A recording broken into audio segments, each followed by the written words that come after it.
Do not make the same mistake I did. Do not underestimate Il Dottore. If you are to attribute danger to those on Teyvat, you would tend to think of very specific individuals, namely the Dragon Sovereigns, the Primordial One, the Seven Archons, and most recently, the Five Sinners. The reason is simple. It is because they are the most powerful characters in the world. Their strength is what makes them dangerous. For strength is the ultimate leverage, the most ruthless distinguisher of those who can and those who cannot. Now, for the most part, that is true, with a few exceptions, and in this video I will be talking about one of these exceptions. Probably an exceptional exception, if I would say so myself, since the character in question is potentially the most dangerous man in all of Teyvat. I am of course talking about Zandik, the second of the Fatui Harbingers. The situation with Zandik is actually quite unique, because although I just spent some time establishing the importance of strength as a hallmark of Teyvat's most dangerous beings, strength is not something that Zandik lacks. The Doctor is very powerful. In fact, according to Boer, his power is comparable to that of gods. That's what makes him deceptively interesting. Zandik is ranked number 2 amongst Piero's Harbingers, and even though he was reasonably involved in the main storyline with Kunikuzushi and Boer, he still largely remains a sideline observer so far, only really getting his hands dirty in opportunistic moments where he doesn't have to do much. And due to that, Zandik doesn't give off the appearance of an immediate threat. In that regard, he is overshadowed by other characters, even in his own organization.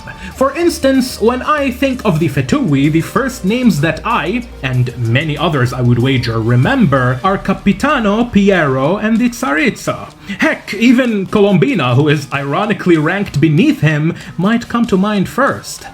And this is what I mean. Zandik's position is at a sweet spot, high enough for him to be someone you should be cautious of, but still not high enough for him to be a blatant threat that has to be exterminated. And that, I would argue, is for his own benefit. Because the reason I consider Dottore to be the most dangerous character in the story isn't just his power. Though he has plenty of that, what makes Zandik truly dangerous, and why I made this video, is his intelligence, combined with years upon years of collectively accumulated knowledge and wisdom. And speaking of wisdom, let me redirect your attention to the source of all wisdom, the heart of Teyvat's ley lines, the world tree Irminsul. One of Irminsul's primary functions is to serve as a centralized archive for the collective memories of the continent of Teyvat, meaning that if you are to alter Irminsul in such a way that you change its records of an event, the world tree will reinterpret that event following your adjustments and then enforce those memories upon everything native to the continent, including its own avatar. This process is not the same as going back in time and changing history. History itself remains intact. What happens, happens, and it is set in stone. What Irminsul does is change how the ley lines of the continent make people remember that history. And this is very important to understand, as it not only hints to us what the visionary Vidar meant when he talked about the countless lies accepted by humanity, but it also potentially explains why Zandik valued his clones so much. Now, on a surface level, it is very easy to see why Dottore's clones are important to him. They are more of himself, which means he can go to more places, he can learn more things, he can do more things all at the same time, and more of him will obviously make him stronger. However, there is another far more important reason behind those clones. And don't worry, I won't make you wait to know. In fact, I'm just gonna go ahead and say it right now. I think that Zandik still remembers Rukkhadevata. Yes, even while he was talking to Kusanali. One of the things that stuck with me from the ending of Akasha Pulses The Cult of Flame Rises is when Zandik told Boer that killing his clones is akin to plucking out the eyes he placed in the dimension of time. And the reason it bothered me is because I didn't really understand what kind of benefit he would procure from his clones based on that statement. After all, a man like Zandik wouldn't do or say something if it isn't productive or meaningful. And now, I kinda feel stupid, since the answer was right in front of my eyes. Actually, the answer was the one talking to him in that conversation. It's Nahida. Think of what Zandik means when he says, the eyes he placed in the dimension of time. The purpose of eyes is to see, and to see is to understand the world around you. Now, when it comes to Irminsul, like I said earlier, it controls how people understand history, but it cannot change history itself, as evident by what we saw with Scaramouche. Regardless of whether he erased himself or not from Irminsul, he still partook in the events of Tataratsuna 400 years ago. Even if the world does not remember him being there, the outcome is still unchanged, and all the people he cares about end up dying. This is because Irminsul isn't altering time, it is altering the perception of the past beyond a certain point of change. And yes, I know that this is something that most of you already know, but once again, it is important to understand it since perception is what Zandik was after when he created his segments. Consider history as a strictly positively continuous sequence of events represented by a line. This line is the dimension of time, also known as the fourth dimension, existing entirely in tandem with the three spatial dimensions. Now, take this line and select 4 different points on it for 4 different events, which we will call events A, B, C, and D. Someone living in point B will know what is happening right then as they can see it and will remember what happened at point A as the past. But they don't know what's at C or D since those moments didn't happen yet. They don't exist. By the time this person gets to moment C, they will have a memory of A and B in the past. And when they eventually reach D, they will have a collective memory of the past encompassing A, B, and C. Alright, now let's say that by the time this person gets to point D, a change in Irminsul's records happened at moment C, altering how people remember an event at point B. This means that the person at moment D will have a false perception of what happened in the past regardless of what their experience was back then, since the ley lines will change the memories of the world to accommodate for the false information. However, this is only true for the person beyond the moment of change. Their past self at point B will still see and remember the events as they truly occurred, since the Irminsul alteration at moment C hasn't taken place yet. So, if this person at moment D could communicate with their past self, they would be able to rectify the false memory with the experience and information of what really happened. And that is what I believe is the purpose of Il Dottore's segments.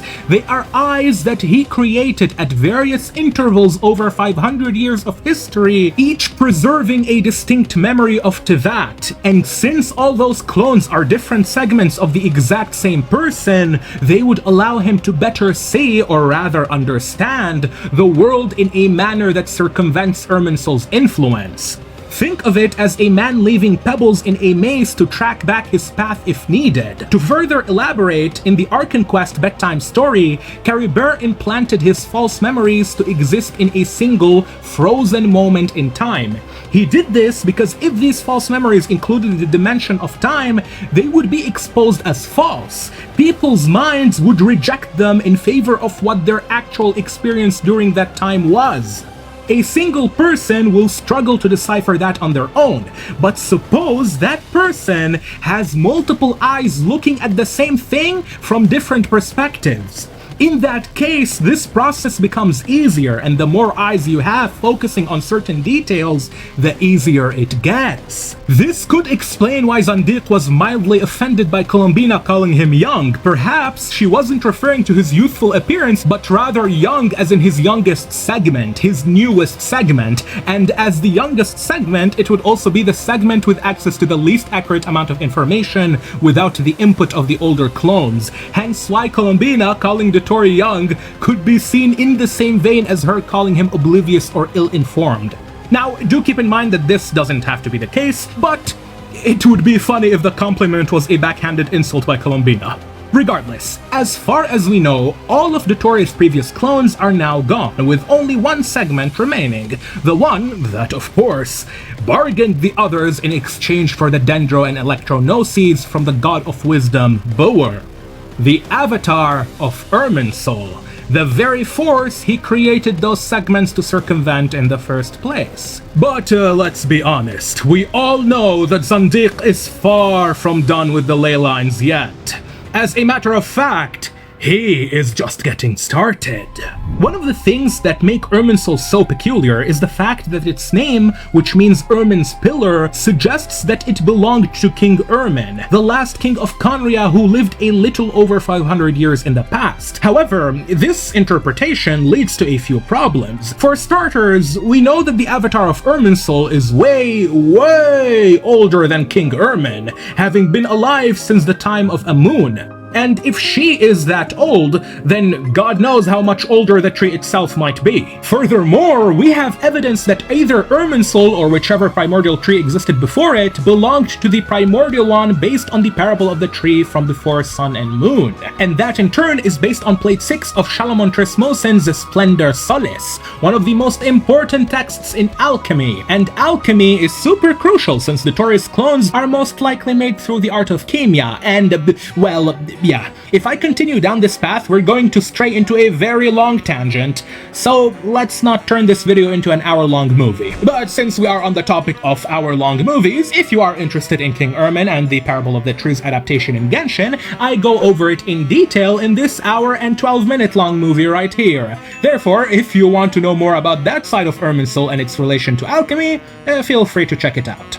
I, on the other hand, should stick to the main topic of this video, which is Dottore's objective with Irminsul. And if Kale's dream is anything to go by, it doesn't seem like he has good intentions for the Silver Tree. At the end of Winter Night's Lazo, we were given a glimpse of the future, a scene depicting Zandik gazing upon a burning Irminsul, a dying Irminsul. And that is quite fitting for a character like him, since Zandik is a man whose story and design revolve almost entirely around death, down to his profession, as he is a doctor. Surprisingly, I have seen many people mistakenly assuming that Il Dottore is not a physician, citing that his title as the Doctor could be in reference to him holding a general doctorate of philosophy, like a PhD, in some field of engineering or biology. However, that is incorrect. Regardless of what other qualifications he might have, the game offers unequivocal evidence of Zandik working for some period of his life as a medical doctor, most notably from when he was hired in Dar Shifa, a now long abandoned hospital near Aru village. And yes, Zandik did have ulterior motives for joining Dar Shifa, since he secretly used the patients of that hospital as test subjects for his research into the effects of elemental energy on the human body. But this doesn't change the fact that he was hired as a physician by the hospital, which means that he must have had the capacity to diagnose illnesses and perform medical treatment. Understanding this is crucial because although a doctor's job involves the saving of life, doctors are also people surrounded by death, since, unfortunately, you can't save everyone. Il Dottore, of course, takes this reality to its logical extreme, with a design featuring a couple of omens of death. Dottore's Fatui mask and constellation depict him as a plague doctor. Historically, many European plague doctors weren't real doctors, since most qualified physicians fled during the bubonic plague to avoid contracting the disease. This left the population with untrained individuals who had questionable methods, making them symbols of impending death. Unable to cure the plague, their primary role was to record the death tolls and infections, more akin to Grim Reapers than healers. Now, it is unclear whether Zandik is the one responsible for burning Irminsul, or if he will just happen to be there to witness it burn, but the mere fact of his involvement in the death of this divine tree is relevant enough, because Zandik's attire is largely modeled after corvids, a family of birds that includes ravens and crows, which are renowned symbols of death. And if you watched the other hour and 20-minute long movie I made about the Angel's Egg, then you know just how big of a role bird symbolism plays in Genshin Impact. Therefore, Dottore having bird motifs is crucial, not only for his character but for the rest of the story too. You see, in the Pale Flame artifact set, whose lore discusses the background of the Fatui Harbingers, the piece that talks about Zandik is the Wise Doctor's pinion. And aside from being a bird's feather, that much is obvious, the piece belongs in the category of the Plume of Death, most likely representing the god of death, one of the 4 shades of the primordial one. As mentioned earlier, we know that Zandik possesses power comparable to gods, and given his heavy connections with death, I am starting to wonder how or where did he amass such power from? Well, the Fatui were founded by Piero and the Tsaritsa shortly after the Cataclysm of Kandria 500 years ago, and while Zandik was one of the very first to be recruited into the organization, alongside him were a few others, namely Il Capitano and La Signora, meaning that he had plenty of time to become well acquainted with Rosaline, who, of course, was the Crimson Witch of Flames. Although it isn't too apparent in the story, Rosaline was a very intelligent woman, as she was a prominent graduate from the Sumeru Academia 500 years ago, which coincidentally is also where Zandik pursued knowledge in his youth before getting expelled from the institution as a heretic, meaning that these two had quite a lot in common. Rosaline earned the moniker of the Crimson Witch as a byproduct of her infamous control over pyro energy without the use of a vision, which she applied to great effect in her vengeance against the monsters of the Cataclysm who took away the life of her lover Rostam. However, Rosaline herself does not appreciate being referred to as a witch, meaning that this term must have a negative connotation in her mind. Traditionally, a witch is one involved in acts of heresy or blasphemy against the divine, and I suspect that in her grief and desperation to obtain mastery over the elemental power she had without needing a vision, Rosaline likely resorted to such heretical means. And this is where things start to get very interesting. In Volume 3 of The Little Witch and the Undying Fire, a book you can find in Imaginarium Theater, Rhine-Daughter writes that the more demon kings a little witch kills, the stronger her magical powers become, where the demon kings are an obvious synonym for the demon gods, the gods of Teyvat, who are each and all named after the 72 demons of the Lesser Key of Solomon. Now, gods are elemental beings who can manipulate enormous amounts of elemental energy without external foci like a vision, since the elements are inherent to them. Humans, on the other hand, are sometimes granted visions to compensate for their insufficient compatibility with elemental energy, and the god of wisdom, Bower, says that visions are eyes that the heavens use to peer into the mortal realm, but visions could also serve another metaphorical function. While Albedo and Rhine-Daughter were still conducting their expeditions in the past, they found the Heart of Nibirius, which Rhine-Daughter kept with her before leaving Albedo. Nibirius is one of the demons of the Lesser Key of Solomon, making it another god in Teyvat. Thus, it is significant for Rhine-Daughter to be the one who took his heart, given that she is a witch who talks about how witches become stronger the more demon gods they kill. While we don't know what Rhine-Daughter ends up doing with the Heart of Nibirius, what we know is that a gnosis in Chinese is called the Heart of God, and Zandik used one of these fragments of the third descender to turn Kunikuzushi into an experimental god. Kunikuzushi himself even acknowledges that the electro-gnosis, at least for some period of time, did serve as the heart he always desired. That is, until he got a replacement for that heart in the form of an animo-vision given to him by whoever is currently holding the authority of wind. I think it's Dvalin, but that is a topic for another time. The point is, notice what Zandik did. He used a piece of the third descender as the heart of a god, and that, in essence, is what I think Rosaline did too. It is said that when she became the Crimson Witch of Flames, Rosaline replaced her blood with liquid fire to incinerate her enemies. And to facilitate the flow of this liquid fire in her body, she likely replaced her human heart with that of a really powerful pyro-elemental being, which is fundamentally the same thing as a demon god. The only difference is that demon gods are elemental beings with divine authority. Now, when it comes to Zandik, remember that this is a man who spent much of his early life before meeting Piero studying the effects of elemental energy on humans, while specifically emphasizing his desire to weaponize it on multiple occasions. So I definitely would not put it past him to have amassed his godlike power by killing multiple demon gods and absorbing or harnessing their internal elemental foci, their hearts. After all, Zandik has always been a heretic.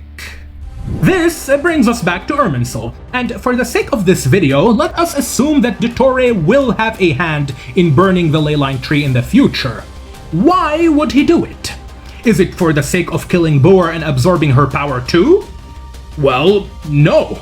At least that wouldn't be the primary incentive. As you all know, Irminsul is a cornerstone of Celestia's rule over Teyvat, and one of the most influential tools in their arsenal to boot. I would argue equally, if not more, than the Seven Gnosis. Thus, killing this tree that holds the memories of the world and can dictate the flow of its ley lines would surely be seen by the gods above as a transgression that cannot possibly be overlooked. Furthermore, without the world tree that manipulates the observable world, the people of Teyvat will no longer be subject to the countless lies enforced upon them by the heavenly principles. For the first time ever, they will see the world for what it really is, and their eyes shall become open to the truth. And now that Zandik lost his eyes in a bargain with Irminsul's avatar, his incentives to get rid of the tree itself have grown dramatically. You see, Dottore, being modeled in the image of a corvid bird, most likely a crow or a raven, is significant in more ways than one. For instance, in the book The Shepherd and the Magic Bottle, when the young shepherd frees the genie from her bottle, she immediately refers to him as a raven, and then uses that term to describe all of humanity.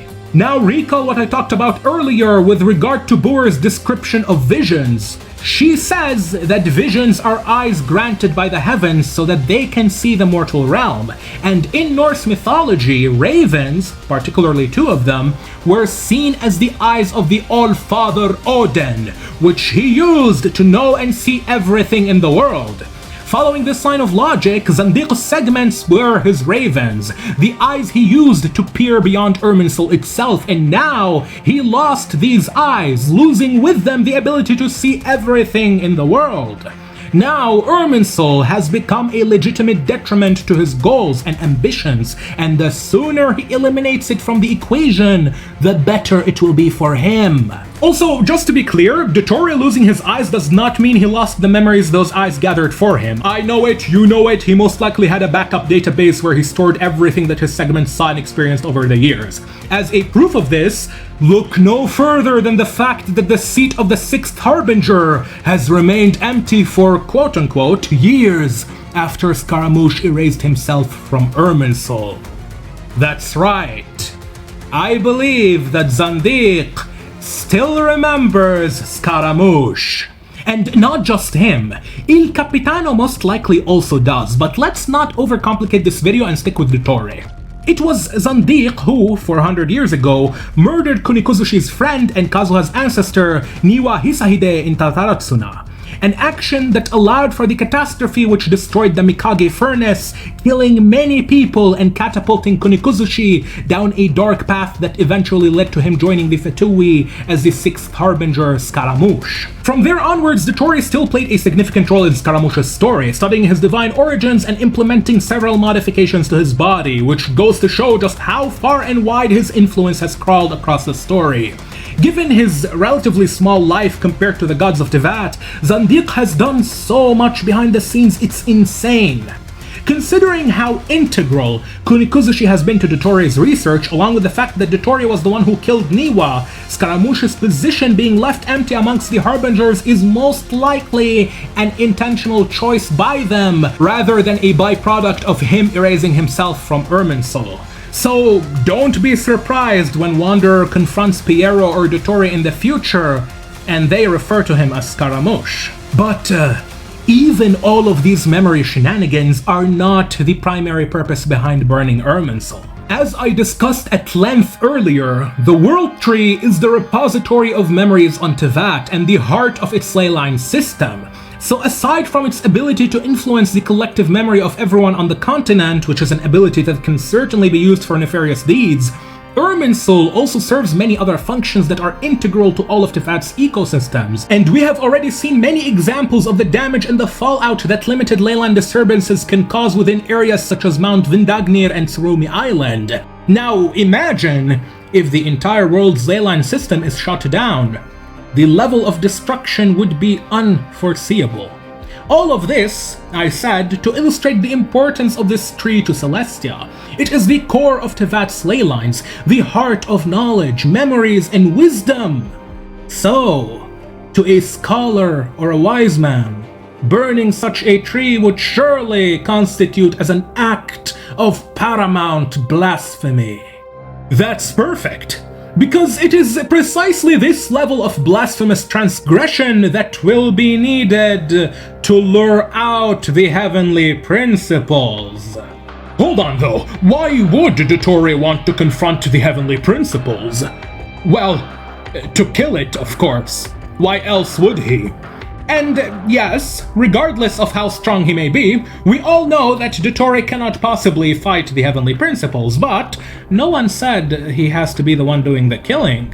You see, in the description of the wise doctor's opinion, Zandik promised Piero during their first meeting that with enough time and resources, he would one day create him a god. And even to this day, many people have wrongfully assumed that this god was the Shukinokami that Zandik made out of Scaramouche and the Electronosis in collaboration with the Sumeru Academia. Now, what's funny about this is that even without context, it's pretty apparent that this wasn't what Zandik was referring to. And what makes it even funnier is that we do actually have in-game context from Zandik himself that further supplements this fact.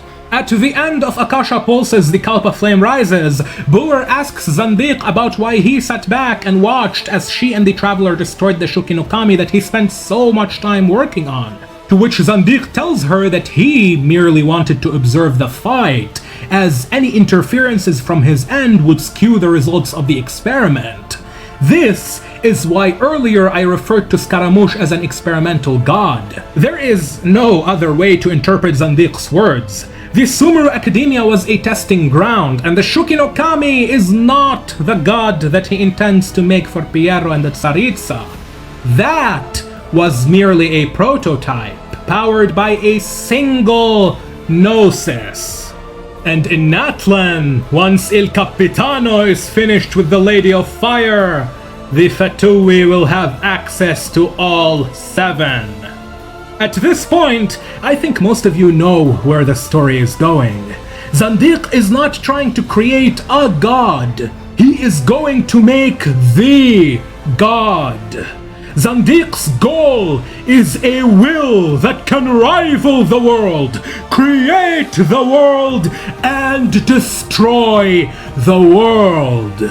A new supreme deity to upend the order of the heavens and burn away the old world to dust.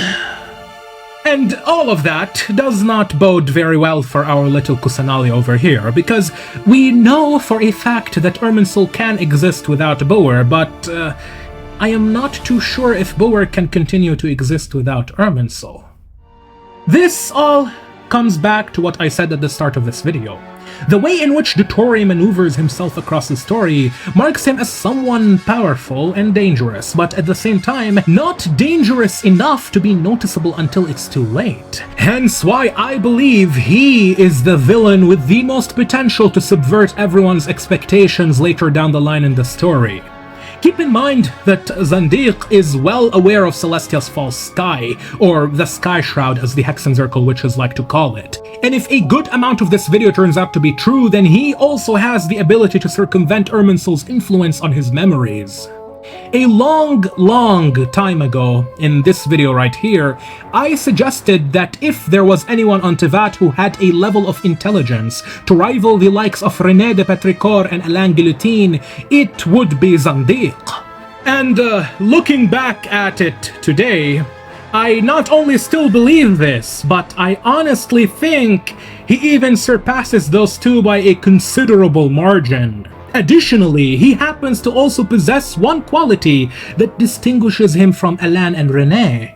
The latter two always had a semblance of emotion and compassion in them, but Zandik, for better or worse, was never much inclined to adhere to any moral code. We are talking about a man who at any given moment is willing to discard all that which makes him human if the results will be at an overall furtherance of his objectives. There is no line too far for him to cross, nor a well too deep for him to sink to. So, knowing what kind of man we are really dealing with, and knowing that he has both the intellectual and physical capacity to realize his ambitions, let me ask you this. Do you really believe that this heretic, Zandik, is loyal to a god named the Tsaritsa? At the end of the day, that is a question whose answer ultimately lies in the hands of Genshin's writers, as it will be up to them to decide on where Dottores' plans align with those of Piero and the Tsaritsa, and where they begin to diverge. But if you ask me, I believe that this decision has already been made, and all there is left is but to sit back and watch the opera play out.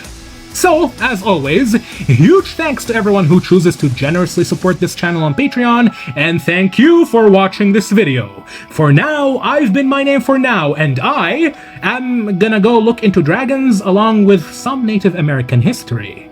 Take care.